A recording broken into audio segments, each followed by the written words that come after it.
Hello, ladies and gentlemen. My name is Patrick Kaiser, and I'm an author with autism. Welcome to the first episode of the new OddCast PodCast.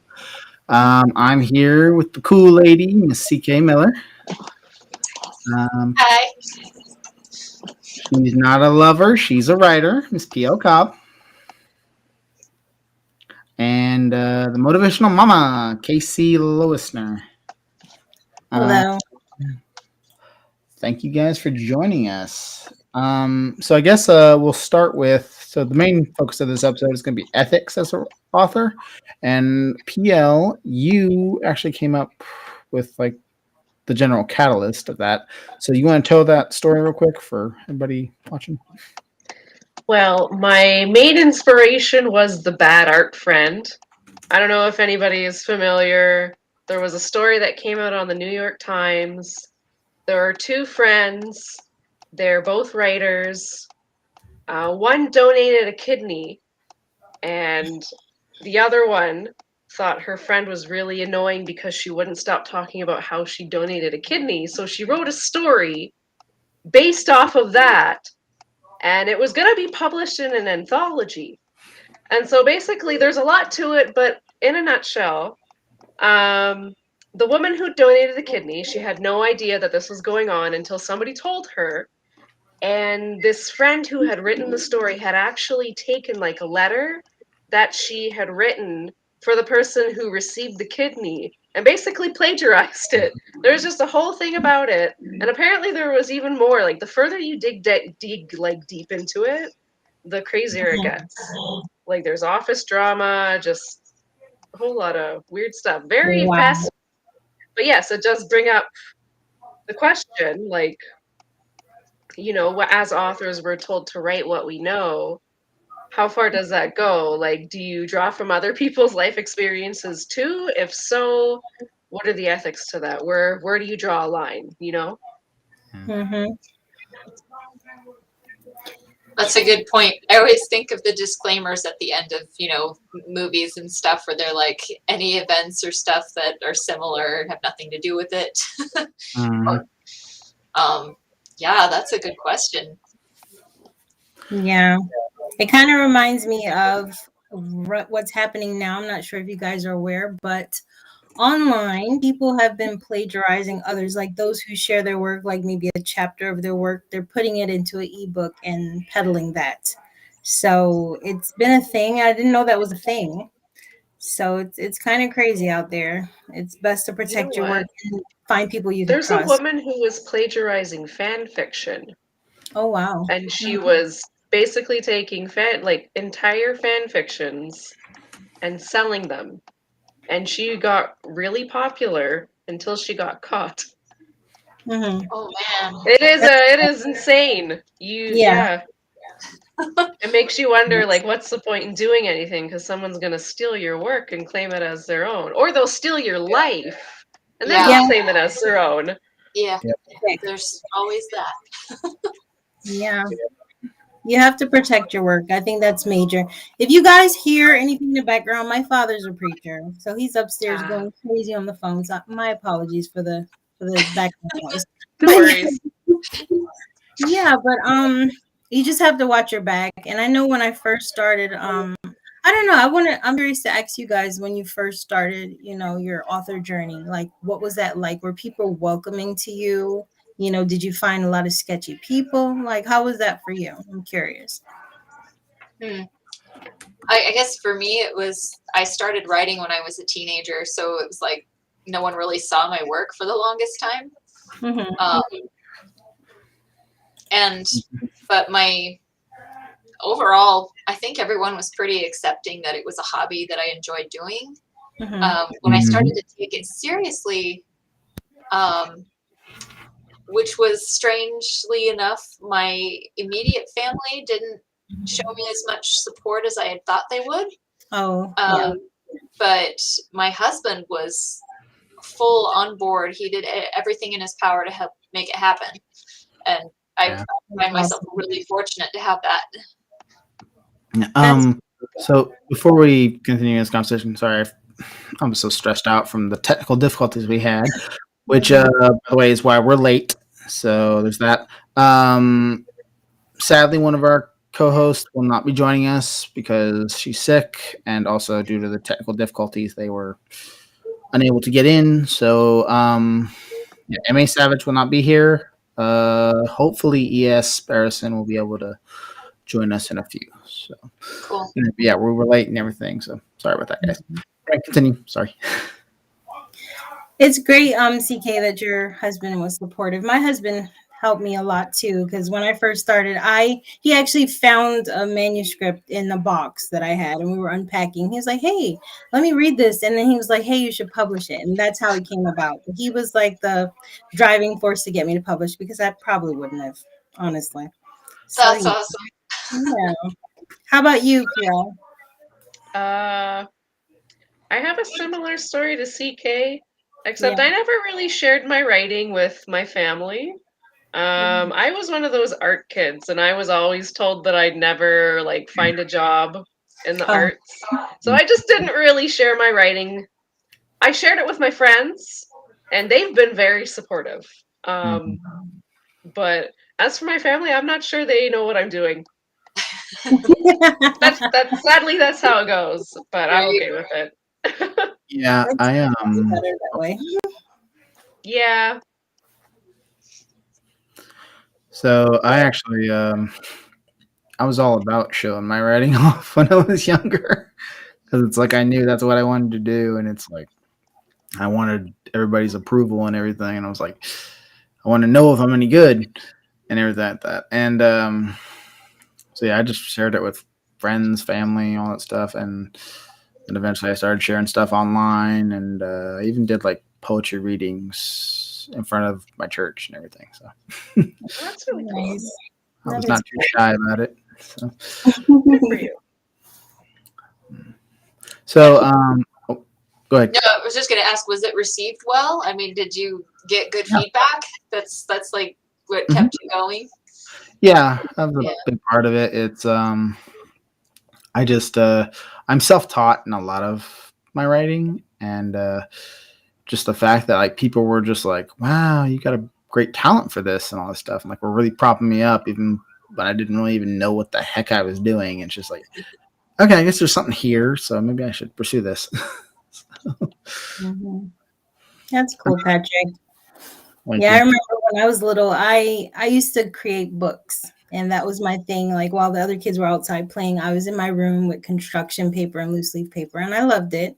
I made my own little stories, drew my pictures, and I would share that with my aunt. She was very supportive with me writing, and I used to, no matter how crazy or outlandish or creepy the stories were, she would always be a listening ear. So God rest her soul now. She's passed, but she was a big inspiration for me when I was little. So yeah. So back on the ethics thing.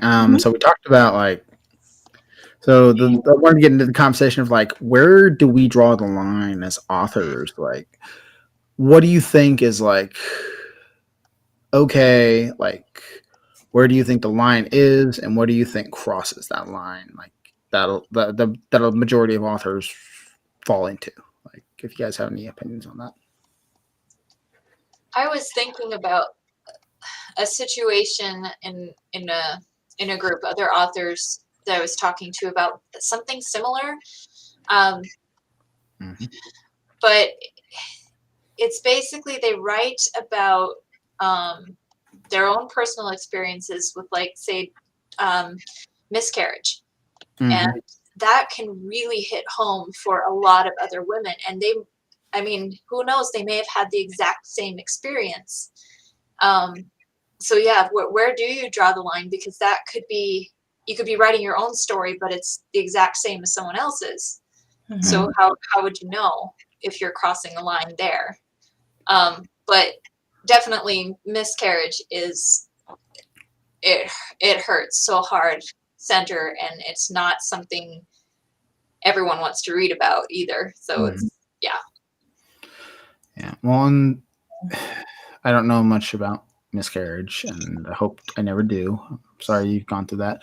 But I just I think honestly, like if it comes to that kind of thing, where like it's a book by book basis thing, I think that's different than like something that just like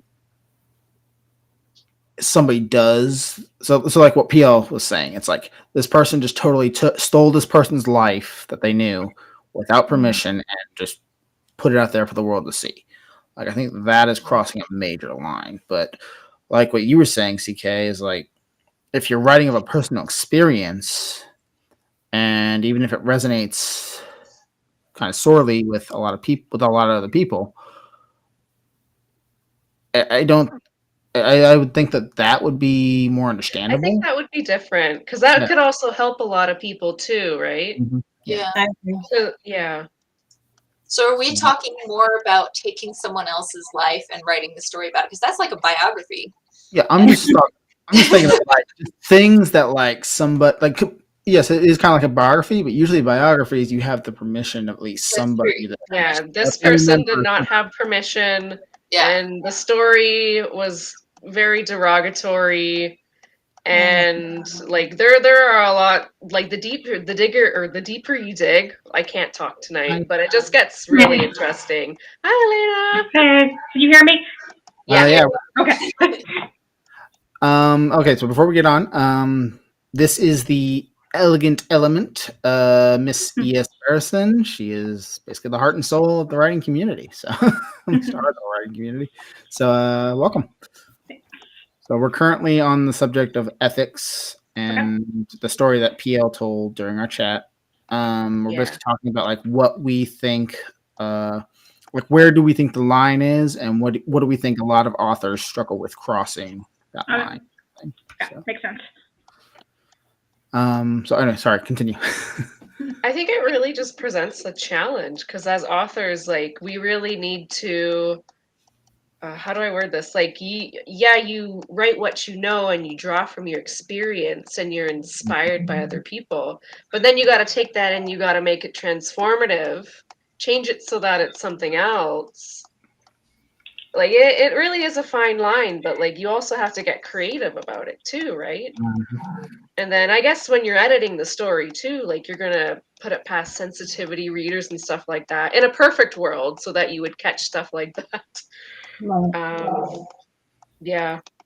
There was another thing I've had going on. My I won't name any names because privacy.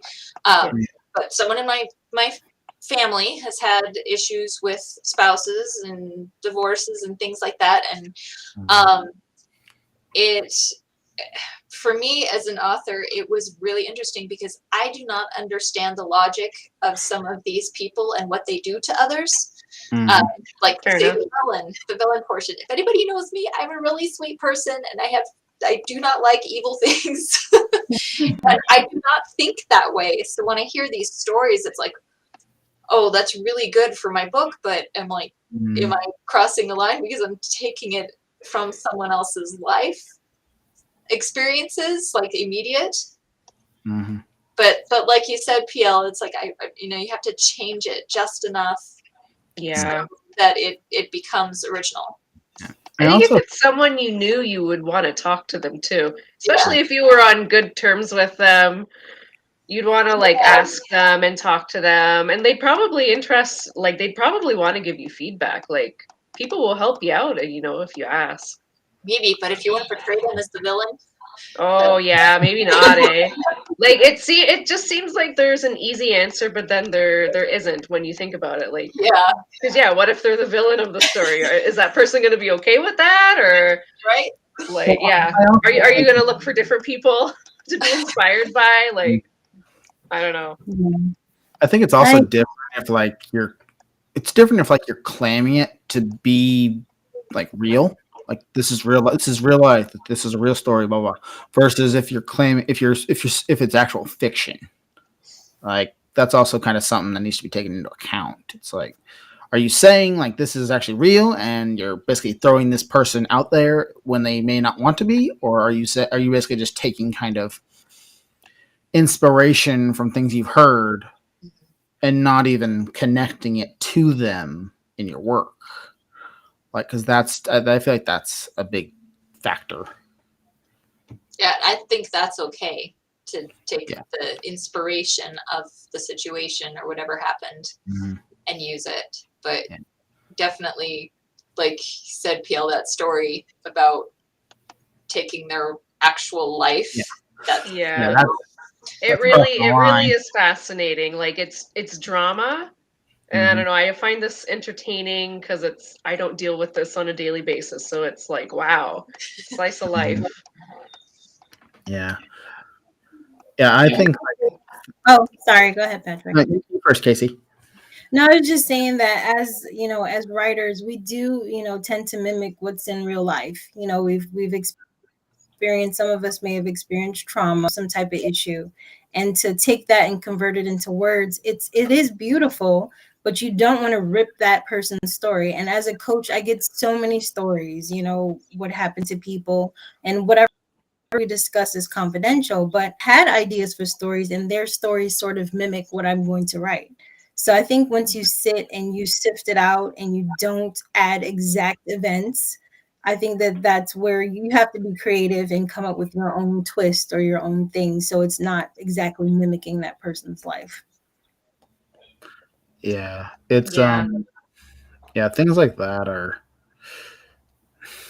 I mean, like there's been probably a lot of good stories or fiction or otherwise that have come out of things like that. But you kind of gotta, I guess, read the room in a way and like discern, like, okay, is this person gonna be okay? Like, am I close enough to this person? Have I asked this person? And just a bunch of different stuff like that. I think also things like, so for example, ethics as an author, attacking your readers. Oh, yeah. Don't do that. Yeah, don't do that. Like that's not okay. Like everybody's entitled to their opinion. Like, yeah, if a reader or quote unquote reader, because I'm sure if they do this, they're probably not really reading your books. But if they personally like attack you and like just make a big stink out of you and stuff like that, then yes, you can get justifiably offended and angry. But like things like authors getting mad over a low review or whatever, it's like everybody's entitled to their opinion. So I think the place where the line is drawn is I've always kind of believed that authors should not reply to reviews, whether it's through Goodreads, Amazon, wherever. But if someone tags you in social media, that's where the line gets a little weird, because if someone tags you in a negative review on social media, that kind of says to you, you have the right kind to respond. And I kind of agree with that because they're personally calling you out. But if they do it on Goodreads, Amazon, or any other review site, just stay out of it. Yeah, I was just going to ask that, because what if if somebody didn't like you, just like Patrick said, and they were ganging up on you, what would you do? Are you allowed to defend yourself? But if it's on social media, then yeah, it's open water, And there are issues I know with like on Goodreads, and less so on Amazon because Amazon requires verification of things. But Goodreads, you see the issue where sometimes they do gang up on an author. It's rare. Yeah. There was someone who I followed. It was on another social media platform, and basically a bunch of readers didn't like that person's book, so they all went and rated it 1 star. And she just decided she didn't really reply to the reviews, but she did end up like basically shutting down her social media for a while because she didn't want to deal with the backlash on that. Yeah. Oh boy. That's hard. I've made it a point not to even look at my reviews. Yeah. I check the overall rating. That's it. Yeah. I don't read them or anything. I love when I get them, but I just don't look at them. I mean, I appreciate hearing good stuff, but the negatives just deflate you too much to keep writing. So yeah. I just check the numbers. That's it. Yeah. For me, I like. This probably isn't healthy, but I'm small enough right now where it doesn't really matter. I'm sure once I get bigger, I'll have to stop. But I read them currently, like good or bad. I read them, especially the bad ones, because most of the time people will address it respectfully, and they will say, "Hey, this needs to be improved," or "This needs to improve," or "I didn't like this part." And so I take that in stride, and I'm just like, "Okay, this is what I can improve on." take it as it is. Not everybody's gonna like the book. I mean, that's understandable. So just take what I can learn from it and then move on and try to improve. But I this, stopped pretty early on in my writing because I basically, whether it was a blessing or a curse, I received my first 1-star review a week after my book was released, which sucks, basically. But basically, the review in the end, I never even read it in full. I got it all from other people. They kind of pieced it together for me. They were criticizing the genre as a whole, but using my book as a sounding board. Even though my book was pretty sensitive, because they were complaining, especially in fantasy, like more darker fantasies, you have issues with, you know, different misogyny and stuff like that coming up. So those were some issues I addressed in my book, but it was never painted in a good light. But they used that kind of as a sounding board just to go off about the entire genre. So at that point, I just decided I'm going to step back and just not read the reviews. If someone tags me in social media, maybe I'll look, but not always. Yeah.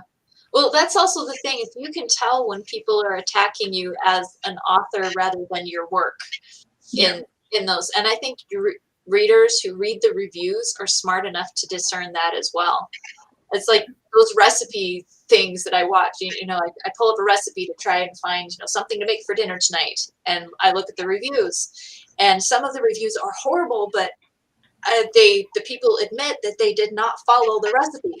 So how would they know if it was really bad? That's very honest of them. So I'll try it anyway. And that's the same with a book. I'll read it anyway if the reviews really look like they're biased against the author. It's like I don't care. You know, I want a good story. Yeah. I think some of it is their own personal bias, you know, just for example, if they happen to like romance and your book has elements of romance, but you labeled it a horror, and they might not find that appealing. So that's not their cup of tea. But instead of just, you know, moving on, some will get on there and voice their opinions. And I think as authors or writers, it's like you carried this baby, you had this baby and you're proud of it.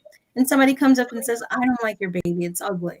And it hurts you because it's like you know, you pushed out this thing that you created and you did, and you put your heart and soul into it. And it does hurt. So I agree with not looking at negative reviews because it will bring you down. And the psychology I think behind it is if people say something negative, others will join them because they're like, oh, I can get in on this too. So think about that. I think when you see negative reviews followed by another one. That happened with my first 1-star review. Someone who rated my book 5-star reviews, it was 5 stars. They read that review and changed their review to 1 star. Really? Wow. Yeah. But then I think they ended up removing it because then it turned out the book never only like a few months ago, I noticed it only had 1-star review, so they either altered it again, and I just didn't know. So basically, their review starts off, "This book was amazing. My mouth dropped open," and then they have their good review, and then underneath it is their bad review. It's very weird. That's interesting. Yeah, and like part of me was almost like because they had been communicating with me because they were one of my advanced readers and everything, and like they sent me like almost fan mail, like, "Oh my goodness, this was amazing." I was almost tempted to honest them saying, "Hey, why'd you change your review?" But I was like, you know what? I don't care. And that's the best thing you can do. Yeah. So Casey, what you were saying about like just this thing that you push out and create and everything, that leads into another one of the other subjects I wanted to tackle today. And that is aesthetic. So like aesthetics either as of the author themselves, like how they present themselves, or like aesthetic of the book itself, like covers and things. So what do you think speaks more and is more important? Like, do you think the overall appearance and impression that things give, or like is it like the inners of the book? Like, do you think the story should speak for itself over anything else? You know what? The whole phrase, I guess, never judge a book by its cover. People are judging you regardless of what you think. Just like if you get a certain they don't like it, you know, they're going to have some disdain. So I think with a book cover, it should appeal to people, like whether it be the color, the font. I think that's important because I've seen homemade covers and they've been really bad. And I think if you have some skill as a graphic designer, then I say go for it. But at the same time, you have to attract the people. It's just like there's this beautiful dress or this nice shirt that you want, you're attracted to it because it looks nice. So that's what people Mhm. see first. And then they'll feel the fabric and test it out and see if it's, something that they want to purchase. So I think it's the same with books. So I think it's important to have a good book cover. I think now also with social media. Sorry, my husband's vacuuming. No problem. My dad is tricking me. Yeah. Perfect time. Didn't he just right? Why is he doing housework? He's like I mean, it's good that he's doing crumbs from housework. dinner and whatever. But as I was gonna say, basically, I think covers are so important. But what I've noticed is, to an extent, with social media, it is the way the author presents themselves as well. Because I've seen some authors who have amazing covers, and still their book just doesn't take off. Yeah. But then you have someone who maybe has what you just consider a subpar cover or doesn't appeal to you or whatever compared to the other author, and their book takes off because of the way they either interact with people or how they carry themselves with social media.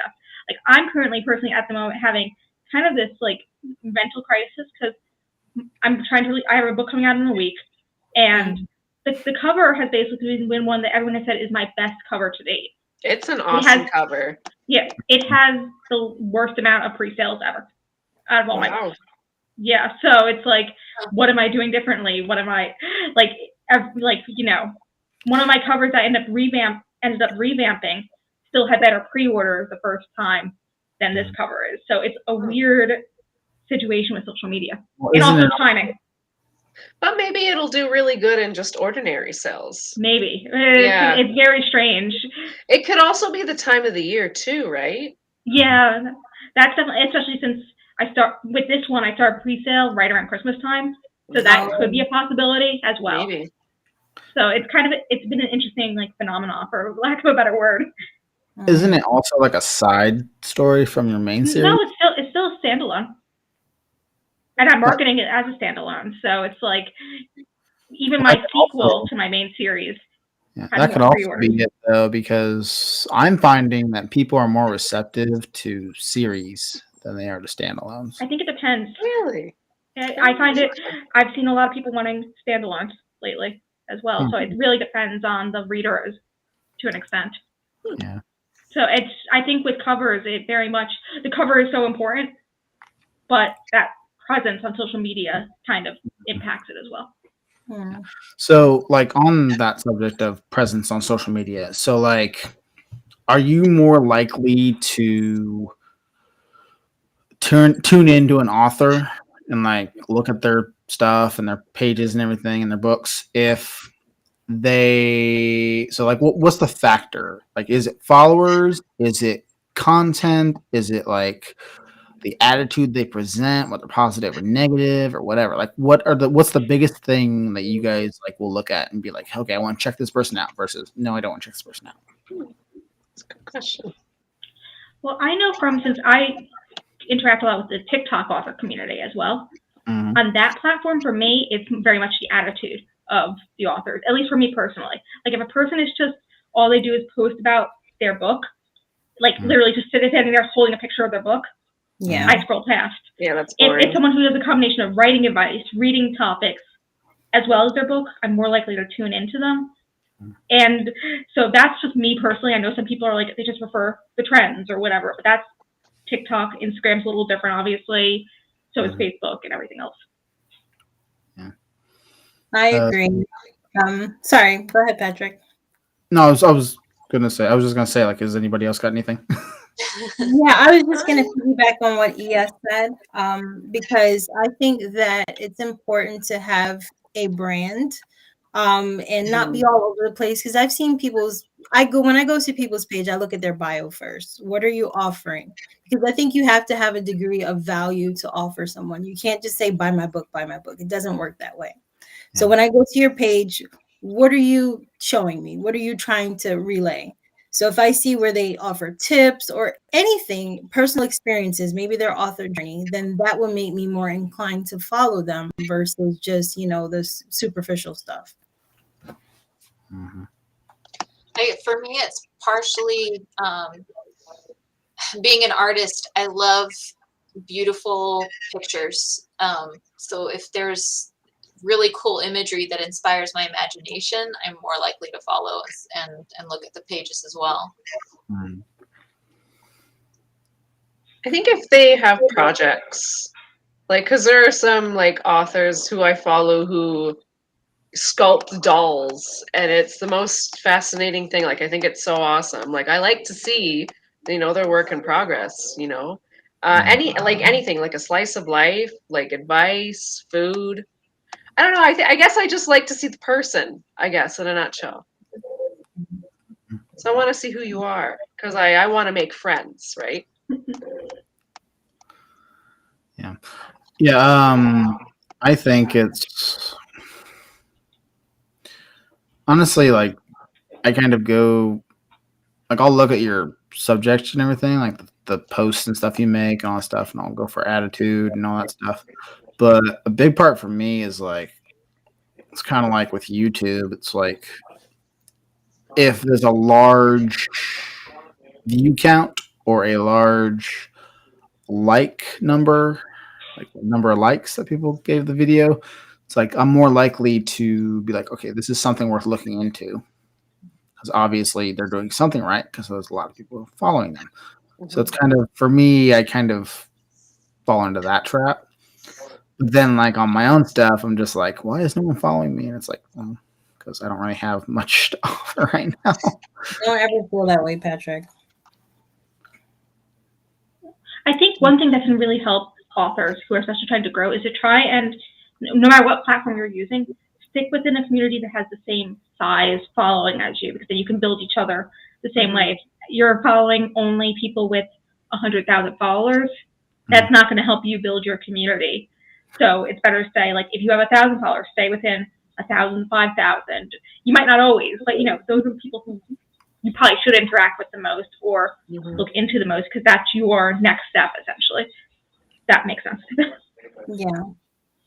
And I think with likes and follows and so on, it's more like glamour metrics. Like I used to be so obsessed with that when I first was on Instagram, and I found out that's not what it's at. It's engagement. It's talking with people, meeting other people in the community, and growing together versus you against me. And as authors, I think bonding together, or writers, if you're an artist, whatever it is, we're all creative. And I think if we bond together, then we can each expose each other to each other's peer groups or following. So I don't think it matters if you're a micro account, if you're an underdog, it doesn't matter as long as you have value. And I think that you would be a good fit for me. I'll give you a follow. It doesn't matter. But I don't look It's one reason why I stopped using Twitter, because everyone just is a follow for follow type situation where it just gets overwhelming to the point where I was like, I can't keep up with this anymore. So I post there like every once in a while, basically. But I think that's kind of, you don't want to fall into that trap, because otherwise you're just going in circles as to why do I have all these followers and no one's buying my book. Yeah, honestly, Twitter is just a cesspool of negativity. That's why I left.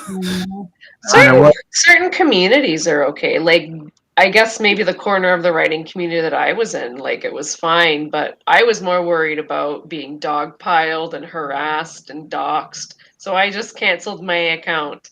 Also, that was in 2020, and that's when all the fun stuff was going on. So I wanted to detox from social media. Yeah, I have a dummy account on Twitter just to keep up with certain things that I want to keep up with the news on, but I don't actually post much. It's not under my real name, so. So yeah, that's probably a good idea. Aesthetics in that way. Oh, you had something to say, Casey or CK? No, just kind of things that I've been processing through lately, especially because I'm on a social media fast right now. I've just cleansed. I needed to reboot. There was just so much stress of trying to figure out what to post and what to share, and I just can't keep up with it. I've got 3 kids and another life outside of being an author. And I think part of what I've learned about that is it really, I don't know, for me it doesn't really matter how much I post. I will get a new follower and then the next day it's gone. So it's like it's like, you know what? If you really like my stuff, you'll stay, and if not, then I'll see you around. Because I'm just learning not to really focus on that anymore. There's a lot of like, it's becoming a bigger problem, but like, there's a lot of like dummy or bot accounts. Oh my god, yeah. They will just like bombard you, and like you said, like they'll like you one day, and then it's kind of like that follow for follow thing. It's like if you don't follow them back, or even if you do, They'll they unfollow unfollow you. It's like, or they'll comment on a post, like DM to Art World or whatever for followers. Oh my gosh, I hate that so much. I'm just or like, you'll get tagged in a post that's like, "Oh, you want a free iPhone?" I got that Wednesday. Oh gosh. yeah, but it's like they target you based on the hashtags you use, which I think is the worst part. It's just like, because like I use a lot of autism hashtags, and like I will get these random comments or even messages from these accounts, and they're like, "Hey, we think you'd be a great ambassador for this autism clothing line and stuff," and I'm like, I have no interest in anything you have to sell. Get the frick off my account. Leave me alone. Like, I'm not interested. I'm trying to sell my own stuff. Why would I want to sell yours? Do they ever send you like emails to your actual email address? I've had that happen. I've had that happen. Oh yeah, I get those with the author ones all the time. Yeah. Like, we will promote you to 100,000 followers or whatever. It's like, yeah, okay, show me the success actually and the actual website and all this other stuff. Oh, that leads me into this. So like there's times when like I've gotten messages from these accounts that like have 5,000 to 10,000 followers or whatever, and they're always like, "Hey, we are interested in your book, and we'll help you get reviews and all this stuff." And then like you talk to them, and they're like, "Oh, it costs money," and it's like, okay. And then sometimes if the price is good, I'll be like, "Okay, well, how do I send you the money?" And they're like, "Oh, just PayPal it to us, or just do this." And I'm just like, nope. If you don't have an actual website and a process I can go through that makes you actually look legit, I'm not doing this. Like, I'm not playing this game. Plus, on top of that, it's technically, as far as Amazon's concerned, it can get you in trouble if you pay for a reviewer to go onto there. It's like, I think the reason that they're able to get away with it is because they're not selling. You're not paying for the actual review. You're paying them to then spread the word for your book. Yeah, but technically still it's against the Amazon rules in a way. It could get, if Amazon really cared, it could get you in trouble. Yeah. But I mean, are they going to track down every single author that goes through this? No, because there's a lot of authors. Yeah, that's also something that like I've mentioned as well. It's like so many of these people, there's even just individual book reviewers that are like, "Hey, pay me $20 and then I'll review your book." And it's like no, that's against the rules. I can get banned.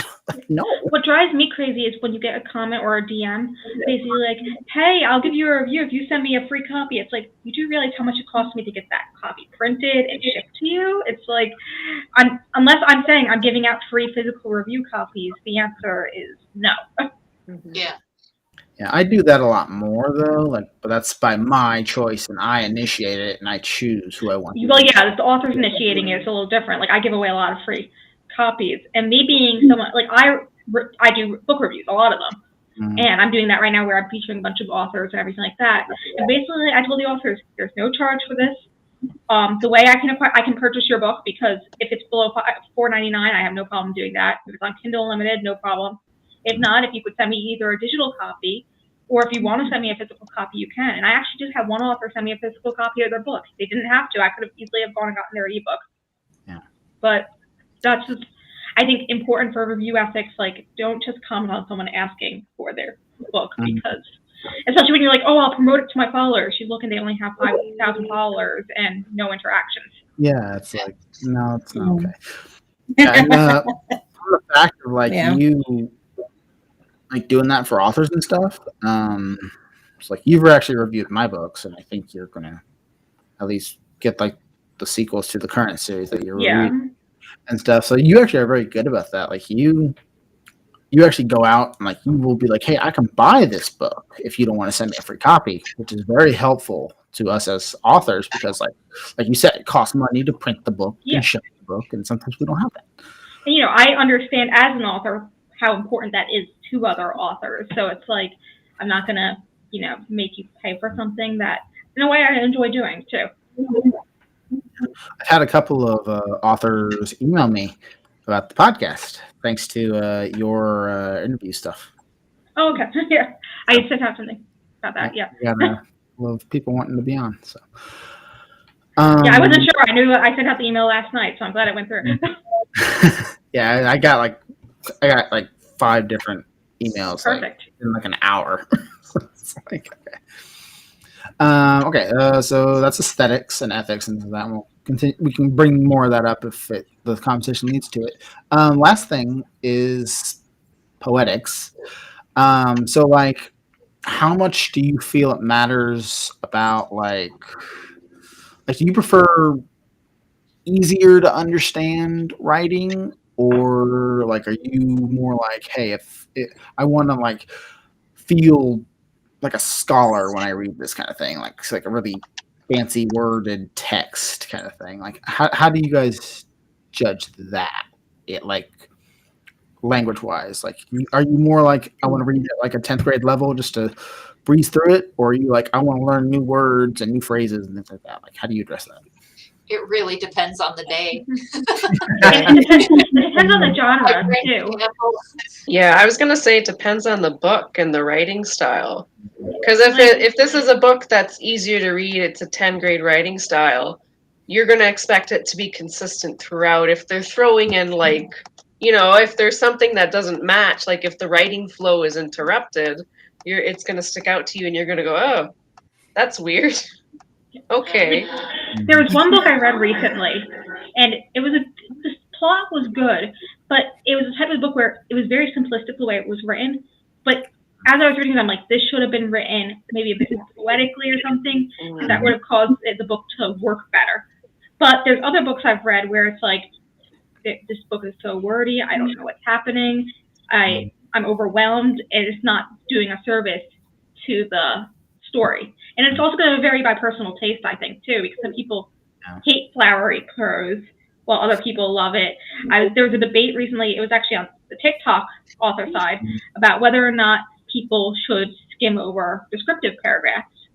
And some people skim and really focus on the dialogue, and other people don't. And again, it comes down to the reader and what they want to read, because it's really going to depend. Yeah, that's kind of why sorry. You guys want to go, or do you have something to say? Okay. So that's kind of the reason why I love and currently write verse novels, is like because I find a lot of like the very long descriptive paragraphs and that kind of stuff, I find that very like boring and tedious. Like I get that there's a need for it to a degree, but like I feel like so many books could just cut that down. Because like I learned something from one of the lectures I watched from Brandon Sanderson, and he calls it the Pyramid of Abstraction. And basically, like it goes, so it's a pyramid, it's kind of like a food pyramid, and it like has, so like if you describe a dog, like you can get more detailed and like go into like what exactly a dog is, like what specific dog you're trying to describe, all that kind of stuff. And that's at the bottom. It's more wordy. And then at the very top, it just says dog. So you got to find that balance in the middle of like, because everybody's going to think of a different dog if you just put dog. So like you got to kind of find that middle ground where it's not too wordy, but you're also not just being so obtuse with the language that it's like everybody can think of something different. So I had sorry. Go ahead. You first. No, go ahead. Something about I was listening to another podcast about some authors, and they were saying to say what it is, or say it as it is. Instead of say dog, you say bloodhound or chihuahua, and that'll really, really help with the description. Of course, I had to you have to remember what your character knows about the animal. If they know that the dog is called a bloodhound, then they can use the word. Otherwise, they have to describe it a little bit more. that balance. Or like when it comes to describing a room, it's like you don't need to describe every little piece of fabric or whatever's in the room. You just kind of need to give a general vision of what the room is, because no one's really going to care about the red chair in the corner and the little shoe over here and the breadcrumb over here. Like, nobody cares about that stuff. Just say, hey, it's a cottage-like shack. It has wooden window shutters and a feathered bed, something like that. Yeah, that's true. No, go ahead. I was just saying, and it smells like mold. You need a pull from a sense besides vision. That's the best way to introduce a room. I was just gonna say, if you're gonna go into that much detail, someone's gonna think, "Oh, what's with the chair? Yeah, is there something? What's with the breadcrumb? Mm-hmm. Is it a mystery novel?" Yeah, everything should have a purpose in your writing, and if it doesn't, cut it out. Yeah, that's the whole Chekhov's gun thing. If there's going to be a gun in the room, that gun better be used. That's right. That's what it's called. Exactly. But that's the show don't tell method, and I think that makes sense. Too descriptive, and that's why I think a lot of writers should, definitely use betas, because feedback, it's so good, and you either say yay or nay, and I think that's important. Get other people maybe that read from different genres and see how they respond to it too, because I think once you get that, that cluster of different types of feedback, it does help. So I don't know if anybody else has noticed this. Sorry, Elena. But there are a lot of books that are like published by big 5 publishers, and you read them and you can tell this is a good book, but they should have edited it more, right? Mm-hmm. With what you were saying, Casey, about the beta readers, like some books you gotta put some more love into it. You do. It's not quite there yet. It's good, but it's not great. I find that issue with like a lot of like celebrity books. Yes. Like, I'm thinking of Sarah J. Maas. Yeah. Or like YouTubers that have a giant following and then they suddenly write a book and these publishing companies just pick it up. And it's like they're counting on the fact of the name recognition to sell the majority of the book. So they don't really put too much effort into the editing. And then people read it and you see all these reviews or like these other things. And it's like people going like, this needed a lot more time in the oven. Like, it's got good bones, but like, this ain't it, Chief. It's like, and then you realize it's like, oh, it's because they didn't really need to worry about it because it was going to sell regardless based off name recognition. Meanwhile, you'll have like a similar book, right?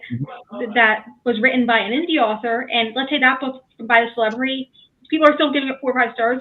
The indie author has the same amount of mistakes or less, and they're going to say the indie author is just a wannabe writer or something like that, or they're going to be more picky at the indie author because they didn't have a publishing house behind them. Mm-hmm. See, that's just weird. Like, I know some people, they rate indie authors differently when they're doing book reviews, because like if you're independent, that's exactly what the name entitles. You're independent. You're paying for everything.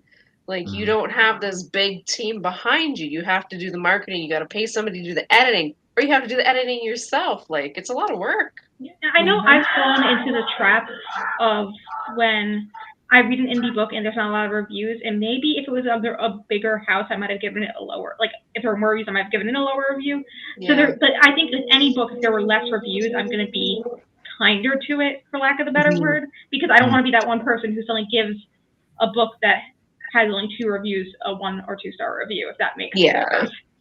So I mean, that's more of a subconscious thing, not like a personal like, oh, I'm going to rate all the indie books differently. Ideally, I would love to rate every single book the same, but I just don't want to, negatively impact a starting author or something as well. So that's a question for you. Oh, sorry, were you going to say something, Casey? Oh, no, I was just saying sadly there's still that stigma with indie authors, even though we're trying to shatter that because they think, oh, they can't hack it at traditional. That's why they're indie. It's not necessarily that. We want our rights. We want to be able to publish freely and do what we want. Yeah. Having the publisher dictate everything. So I get it. And it's tough. Yeah. And that's actually kind of where I was going with this next question is, so I agree that like there's this stigma with like indie or self-published. Like, even though like Amazon has become this big thing and it's more acceptable now, it's still like, if you're indie versus traditional, like traditional is always going to win out in the publicity area, because it's like, again, we just had that stigma, and it's like, Traditional isn't always better though. And Yeah, there yeah. are some authors who were like really big traditionally published authors, and then they went indie mhm. because they're like, well, I want more of the money. Hey. Or I want more control. Or hey, you said nobody's going to buy my book. I'm going to prove you wrong. Yeah. Yeah, it's, and also just with indie versus traditional, like traditional has a lot of gatekeeping. Like there's so many stories through indie that would never ever see the light of day traditional, because like traditional just will, like, they have like they have to submit to their investors and the people that back them and media and all this stuff. It's like, so if you write something that goes against anything of that nature, more than likely your book's not going to get picked up by traditional. Well, like, So especially in the fantasy world, for instance, right now, like in new adult fantasy, which is what I write, the big thing is the fae, enemies to lovers, those type of tropes and everything. And as a fantasy writer, I know my book, unless I managed to snag an agent that really wanted something new and different, it might have taken me years to get an agent. So I was like, part of it's a mental health thing. I was like, I'm going to get so stressed out trying to find an agent and a publisher that I think there's less stress from at least a starting point for me to do it on my own. Yeah, that's kind of why I chose to go indie, because so I write verse novels, and majority of verse novels are more gritty, realistic, more grounded, but they cover really dark, heavy subjects like sexual abuse, drug abuse, all that kind of stuff. And for some reason, like, anywhere you go online, if you look up info on verse novels, there's this common consensus that like you can't tell fantastical, magical, amazing stories like that, like Harry Potter or something like that, through verse. You just can't do it. It's a taboo. You can't do it. It doesn't work. And I was like, okay, I want to do this, but like I don't want to have to go through all the mess of like a traditional publisher telling me to do something different. So I basically went indie, and it's like it seems to be working. So like that's another thing, is like there's people in indie that are totally breaking molds and just doing something new and fresh and exciting. And most of the time I found that like traditional publishers right now, they aren't interested in anything like that. They want it to conform to the status quo. They want just normal stuff that they know is going to sell, they know is going to work, and they don't want to break any boundaries. And it's like, in indie, there's a bunch of people doing that, and it's awesome. That's why you always see, like, when vampires were popular, everyone was writing vampires, or, you know, it goes like, or when Harry Potter was huge in the early 2000s, how many wizard books came out? I can't even, like there were so many, like there was Charlie Bone and a bunch of others that followed the same path. So indie helps break that mold for sure. Mm-hmm. Yeah. So that goes into something else. So what do you guys? So like in high school, I'm sure all of you have that similar experience with like poetry and stuff. Of like poetry was this really mysterious thing that you always had to dissect, and it was a lot of work and things like that. Do you guys have you guys read like many verse novels or anything? And do you like feel like poetry can be something other than that, or like when you hear poetry, are you just like, oh nope, I'm going away? Well, I hadn't read any verse novels until I picked up yours and started reading it to my son, and that actually brought to me the value of poetry in my own writing.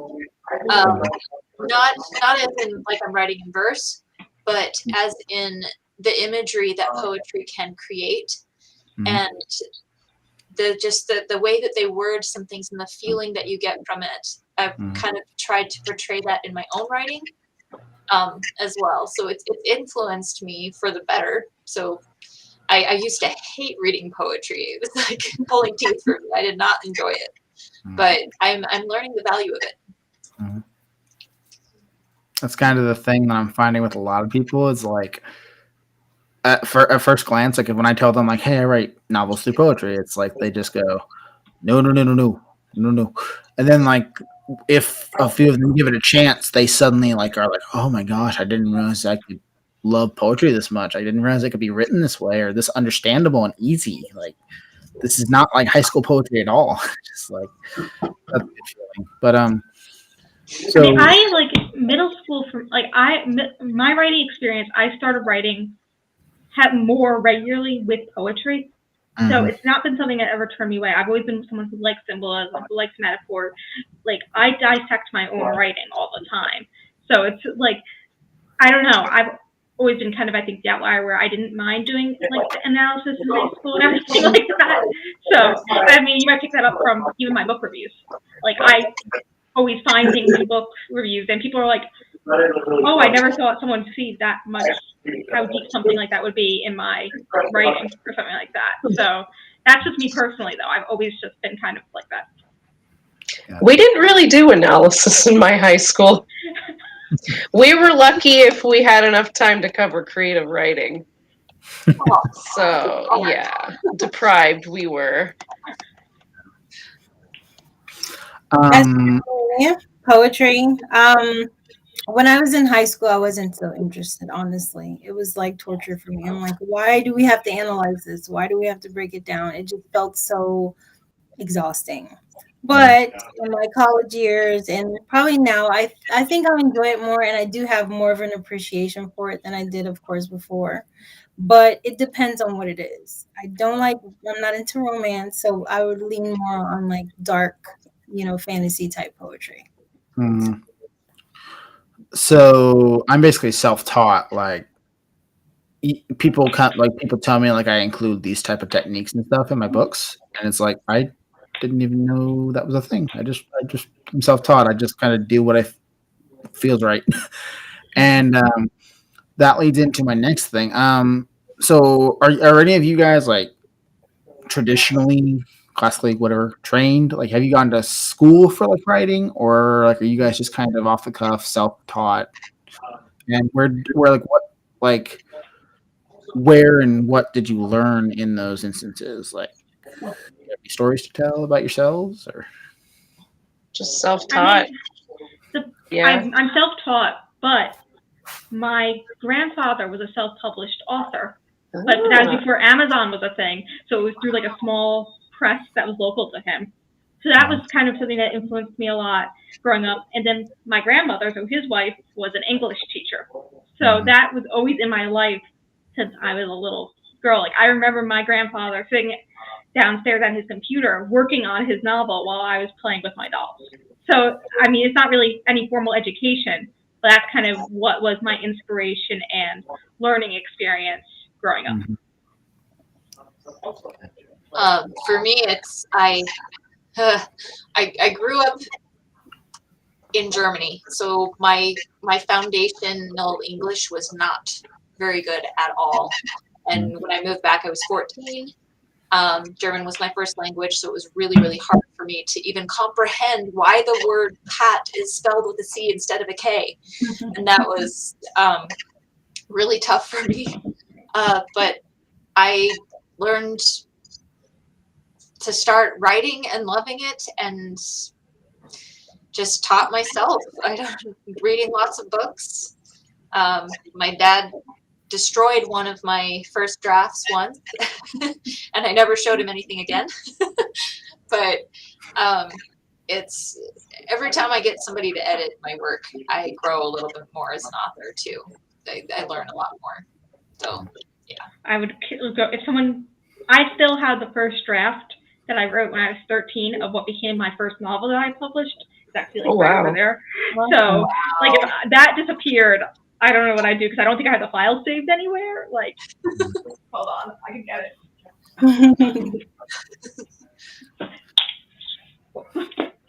This is it right here.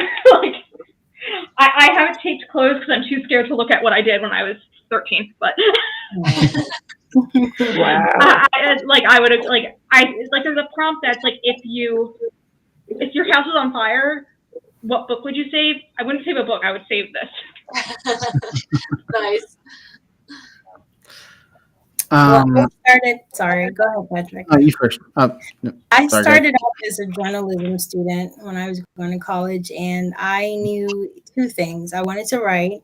Either I wanted to anchor or, be a writer. And I actually stopped journalism and I got into psychology because I was more interested in it. I had a professor that was just, and it made me just throw in the towel, but I should have stuck with it.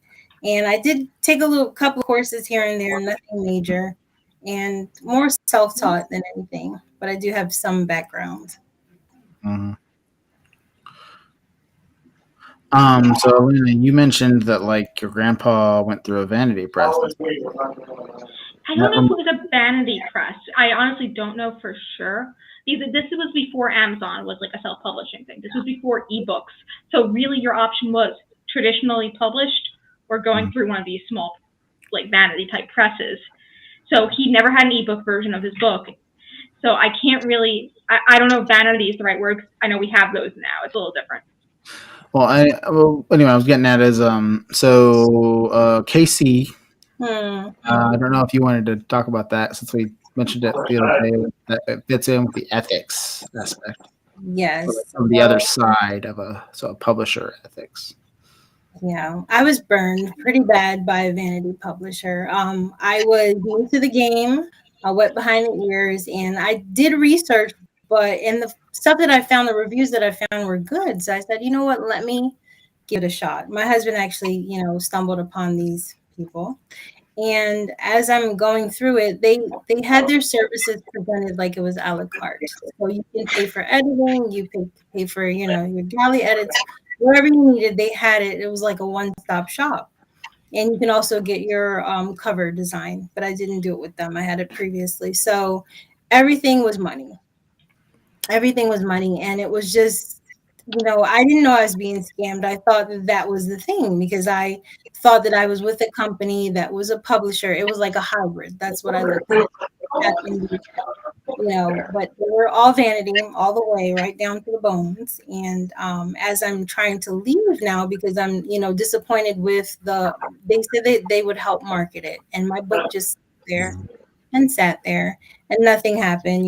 I didn't see anything. And it was just like, well, they were like, well, you have to market it. I'm like, well, what am I paying you for? Like, what is going on here? So I talked to them, tried to pull the book, and they were like, well, thanks. Give us our ISBN back and bye-bye. So that's how it worked out. And it was just awful. I was crushed for a while and thinking what I should do. And I was just, I dipped my feet back in the indie pool because that's what I wanted to do before. I do have some other writing published under indie, but it was just bad. It was a bad experience. It left a bad taste in my mouth. Mm-hmm.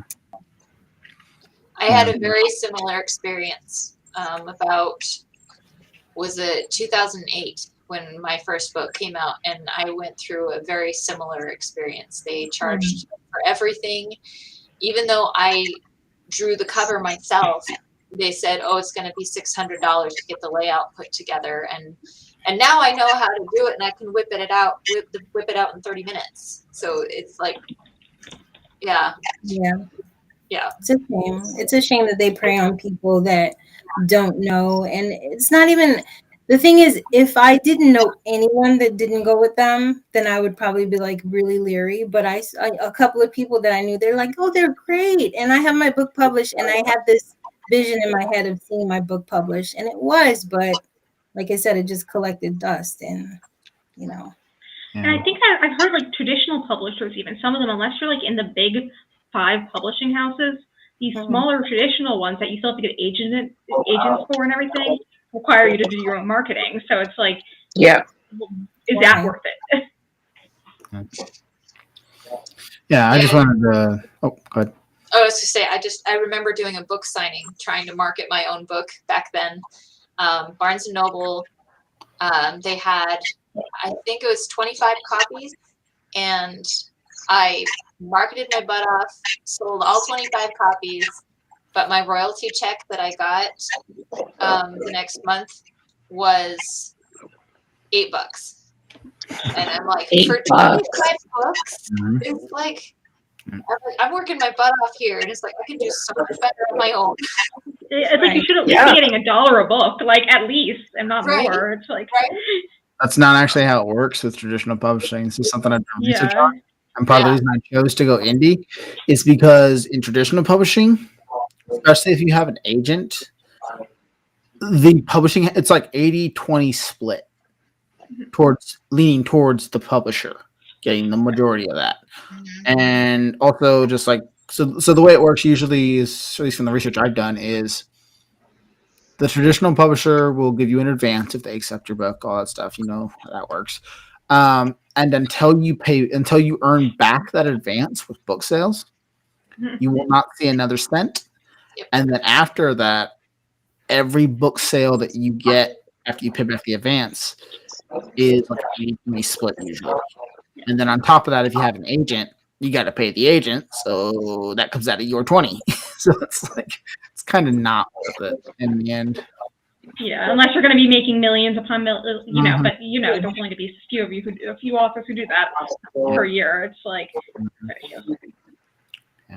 I agree. To be an indie, you have to love it. Like you can't be in it for the money because it's hard to be able to market. Marketing is the hardest thing, for indies. That's like the bane. That's the dark cloud that hangs over most of us. So if you can get past that and just love what you do, then I think that that's what would keep you going. Yeah, but also on the bright side of indie versus the traditional, like in traditional, it's 80-20. But at least on Amazon, I think it's like, what, 50-50 or 60-40, something like that? That was 75. It's 70. Options. There's like a 65 and a 75 option, I think. Mm-hmm. Yeah. And what's ridiculous is with these traditionals doing that split, then they'll still charge the same for the ebook where there's no production costs for them. And the author is still going to be getting that little tiny chunk. And it's like, that creates a whole nother bundle of issues there.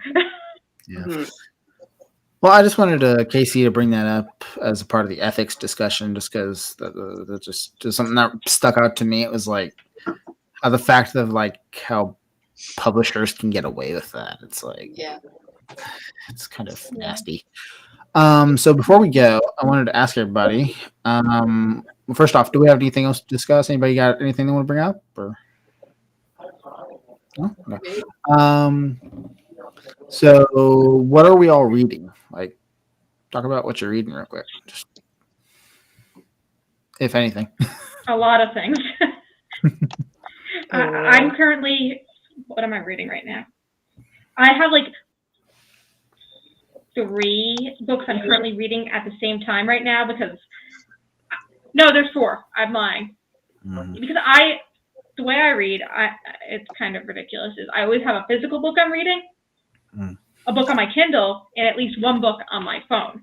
I currently have 2 books on my phone, 1 on my Kindle, 1 on my physical book. The one I'm currently reading the most of right now, I don't really want to say the book's name because I'm not necessarily enjoying it, and it's by an indie author, because basically this book has made me kind of realize it's a fantasy novel, but it made me realize while reading it, and since I'm not finished with it yet, I'm going to be including this in my review. It's probably going to be a 3-star review. It's not going to be a terrible review because it's fundamentally a good book, but it made me realize I'm more of a character reader than a plot reader, because the book is very plot heavy, and the plot's good, but I don't know anything about the characters, and so I'm kind of like, okay, it's a good story, but so that's why I just don't want to give the name of the book right now.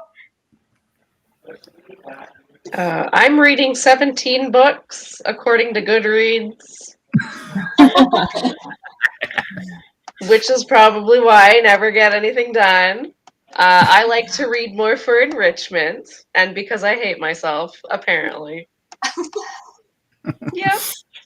I am reading, I think it's The Woman in the Window or something like that. They made a Netflix movie on it with Amy. Oh, that long title. Yeah. The movie was interesting, but not that great. The book is really good. And then there are some other books that I'm reading too that aren't on Goodreads. So, yeah. I'm currently reading Miss Elena's book, Oh, yeah. Speakeasy. So I finally got to it. Currently reading it. So I'm planning to get the arc up soon, the arc review up soon. Sorry it took so long. Oh, no, it's fine. A lot of people are behind. And stuff. It's been crazy. I don't get much time to read with my 3 kids around. Anytime I get to sit down, I write. But I am listening to Brandon Sanderson's new young adult novel, Cytonic. Mhm. Nice.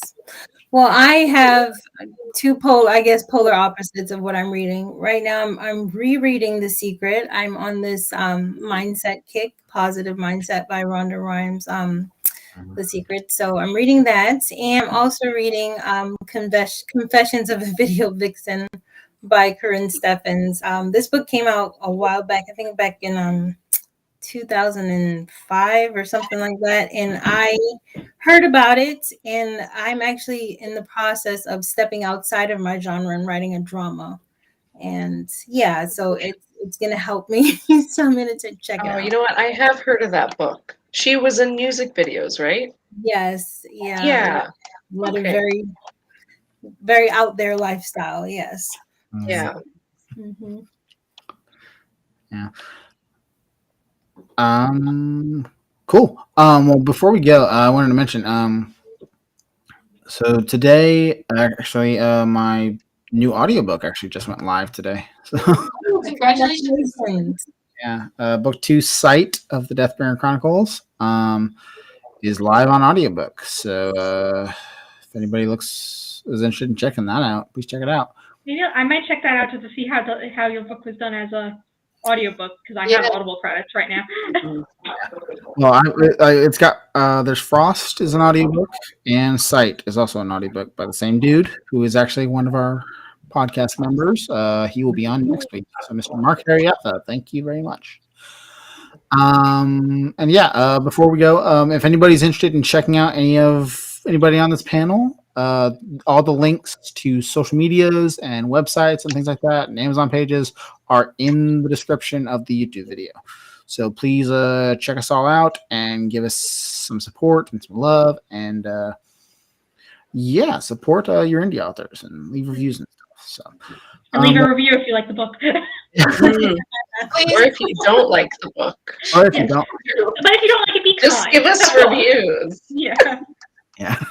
Well, I mean, the algorithm does prefer, like, if you have a more on Amazon. erratic, yeah. Goodreads will just knock your reviews down. They don't care. Like one negative review, it's gonna take you forever to get back up positive. Well, yeah. Thank you, ladies, for being on tonight. And again, sorry we couldn't have Miss M.A. Savage on. And yeah, tune in next week because we are going to be interviewing Miss Sarah Grace, and she's a young indie author. She actually her first book is her debut novel, and we're going to talk about that next week. So tune into that. Anyway, love is the mission statement. Let's hashtag make it echo. Use the hashtag make it echo and spread the love. And we will talk to you guys later. Okay. Bye. Bye.